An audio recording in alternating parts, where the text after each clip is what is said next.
Hi, my name's Caroline.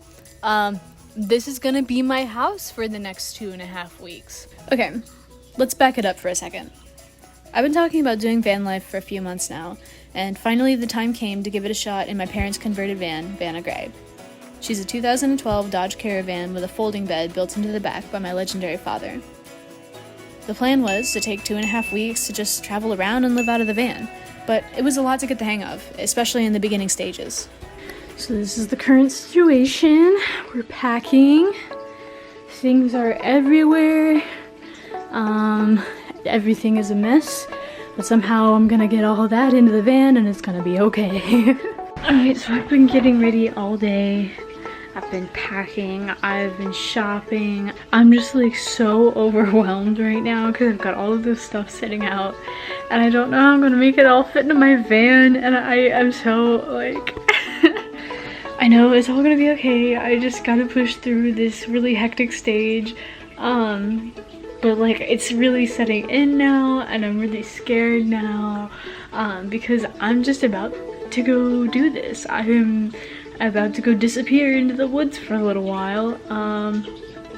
Actually I'm disappearing onto the beach and then into the woods, but oh my gosh, I have so much to pack and I'm so much to do and I'm just like overwhelmed. I've just been like sitting here for a long time now because I'm like trying to I don't even know. I think I should meditate. Maybe that's what I should do for a little bit. That'll help me.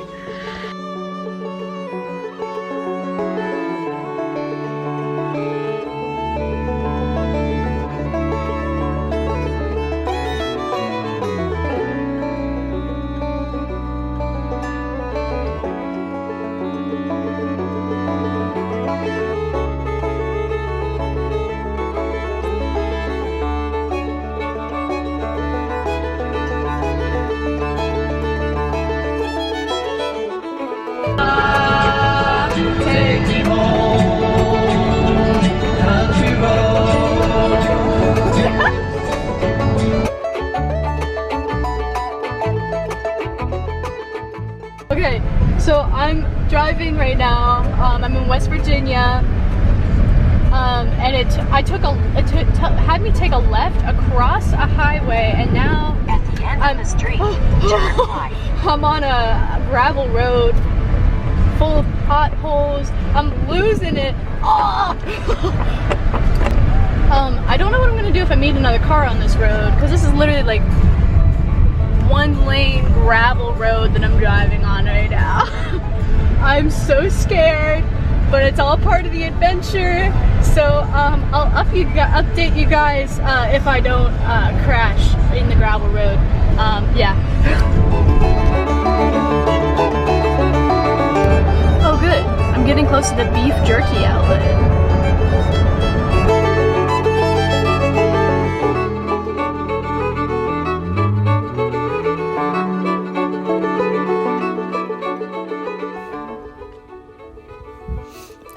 If you can't tell, I'm sitting in a van. This is my parents' van, actually.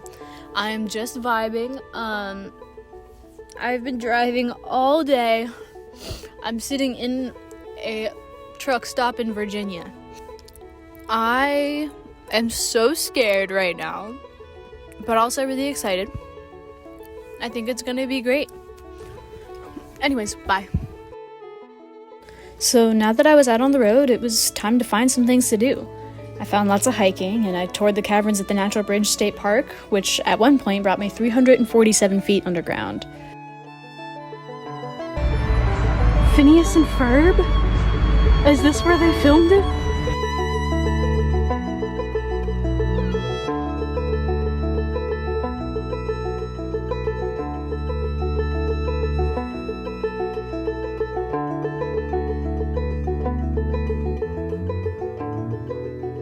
But all this was just a precursor to the thing I had set out to do.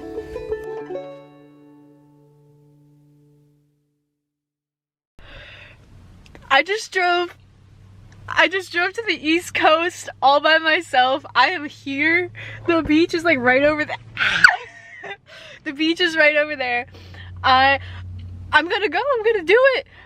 I'm so excited right now. I can't believe I've done this. I'm about 10 hours away from home right now. I'm like speechless. I'm so excited right now. I'm gonna stop waiting around. I'm gonna go. I'm falling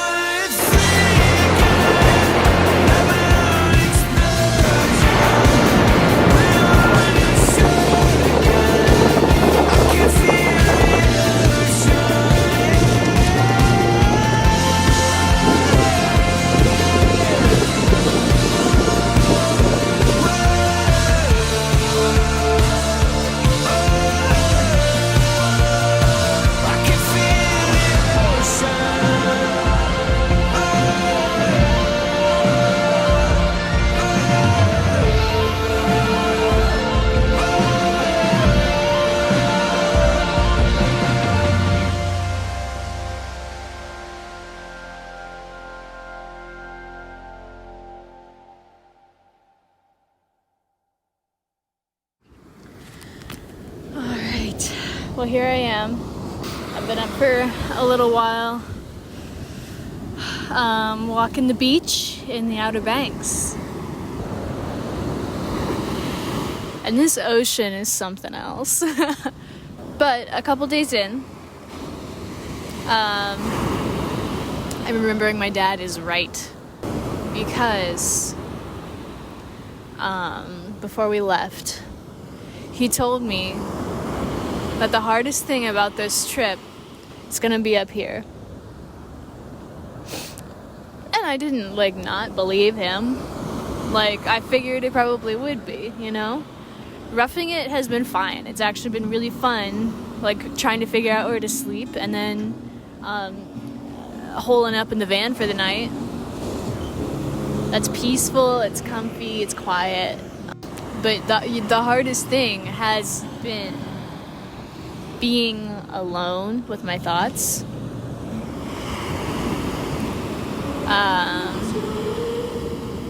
Because I haven't really talked to anybody in a few days now. I called Mitch the other night. Because I was getting some pretty bad anxiety about being alone. And but that's the most I've really talked to a person in the last few days. But not a lot of human interaction, and it's been a lot of time alone. Kind of getting to know myself a lot better. I had a big revelation yesterday. If you remember my last solo trip, it was the first solo trip I'd ever done. It's the first time I'd ever been anywhere alone. I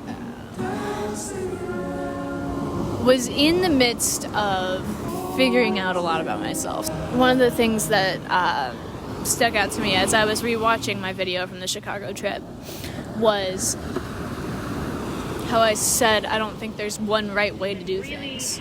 Stretching myself. The biggest thing that I have learned from my 2 days of being here is that there is not one right way to do life. And that's why I'm doing this, because I want to carve out my own path. I think I needed this. I was feeling so stuck in my job, and then suddenly I started asking a lot of questions about life. And what's the right way to do things, and what's the right way to believe things, and I needed to ask myself, who would I be if not for other people? Because I've spent a lot of my life people-pleasing, so this is something that I've had to probably disappoint some people for too, and that's okay, because it's not my life if someone else is telling me how to live it. I'm terrified. So I was driving down the road yesterday. I promise this is gonna circle back. And I was kind of in my head debating, or not really debating, but you know how you get yourself into those fake conversations, those fake debates, the fake arguments, whatever. I was kind of doing that and realizing I was getting physically stressed out because of that. And I do this frequently. I spend a lot of time in my head trying to defend what I think and what I believe. Because if it ever does come to a confrontation, you know, I want to be ready and I don't want to look stupid. So I'm going through and getting really stressed out because I don't have all the answers off the top of my head. And I was like, how's anyone ever gonna take me seriously if I don't have all the answers? How am I ever gonna be able to defend this? And then suddenly I hear this voice in my subconscious, and it says, stop trying to defend what you think and just think it. Stop trying to defend what you feel and just feel it. Once I heard that little voice, I felt so much peace all of a sudden. Because I don't need to be able to defend everything as long as I am living genuinely. I don't need to have all of the answers and the apologetics. I just need to be living proof of what I believe and what I think. That was such a freeing thought. Stop trying to defend it and just do it. I can't always live authentically if I need to do it with somebody else's permission. And again, going back to what I said last year, it's not my life if somebody else is telling me how to live it. So, the loneliness has paid off already, a couple days into feeling it because of that revelation, because of those thoughts. This is an opportunity for me to just do it. I'm about to be the new face of Nike right here. I'm gonna just do it. I'm gonna stop trying to defend it, and I am just going to live my life.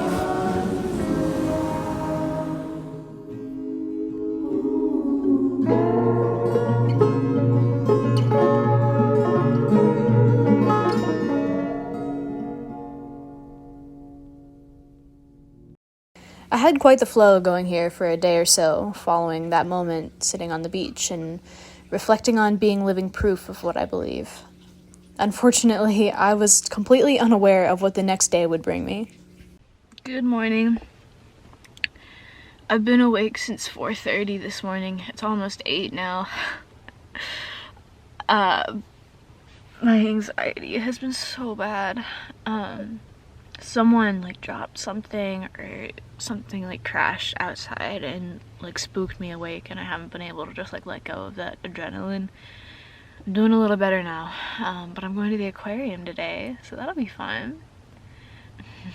So I'm gonna get started with my day, and then I have some chores after the aquarium, so we'll see what happens. I don't know why I'm out of focus. I don't know, but it's fine. Yeah, let's do it. Oh, it is so cold. It's so cold this morning.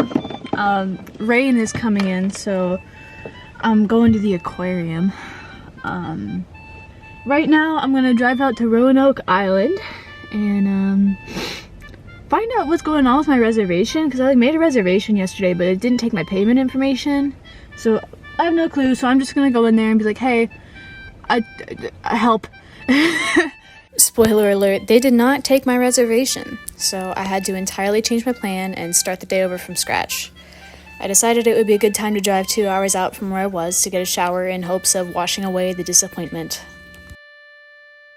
So update, I went to Planet Fitness to take a shower and then realized I have lost most of my shower supplies.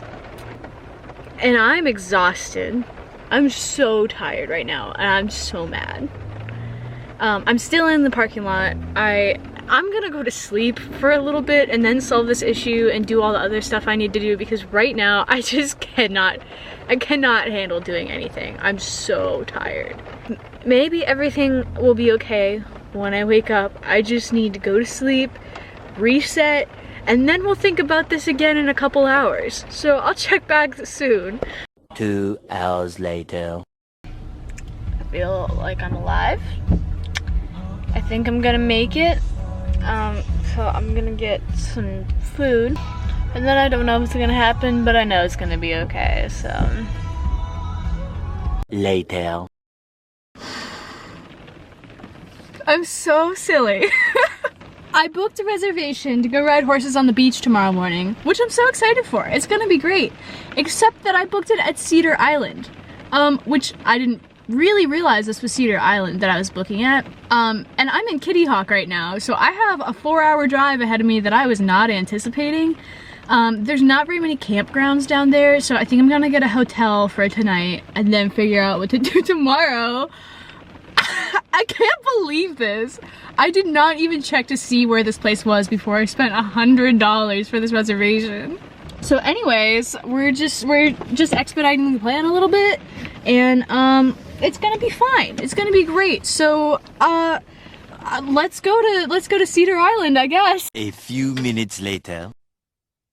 Okay. So I booked a beach ride tomorrow.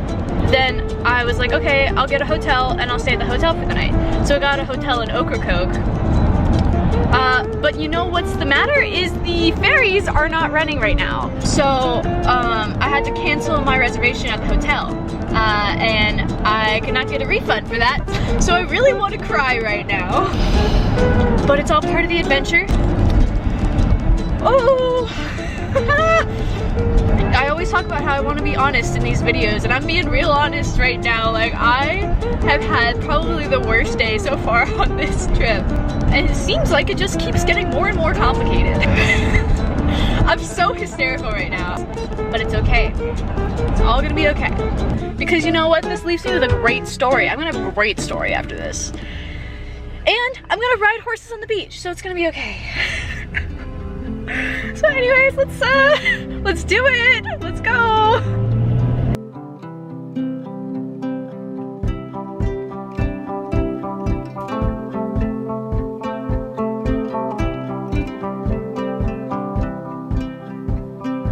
I don't know how to be what I wanted to be when I was 5.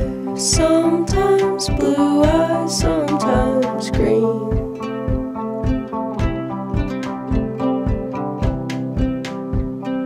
Bike rides, snow hikes and Christmas lights. Sometimes freezing, sometimes warm. I don't know if I can love that anymore. 'Cause I got it all mistaken for a meaningful life and a fun family vacation. Like when I used to ride roller coasters with my dad. When a swimming pool in a hotel was a gift from God.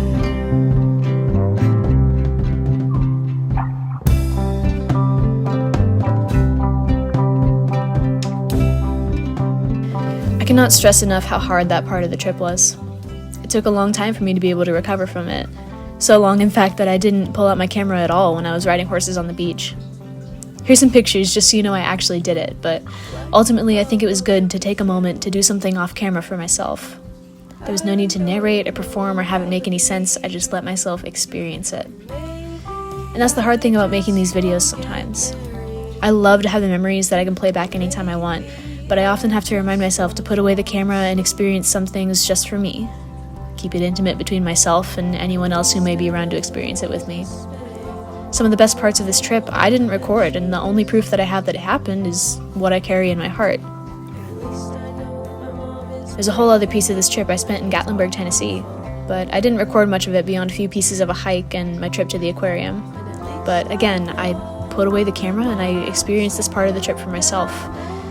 And that's the thing about adventures, or life in general. It doesn't have to be grand, and you don't have to be standing under waterfalls or climbing to the summit of a mountain or making a meal over a campfire. The pieces of this trip that I'm going to treasure the most are the quiet moments I spent learning about myself. Meeting a nice lady at the laundromat and watching the sunset over the Currituck Sound with a complete stranger. Not every adventure has to be this intense, explosive thing. Some of the best adventures are found in the quiet moments. And that's why, and I never thought I would say this, I'm happy that I came home.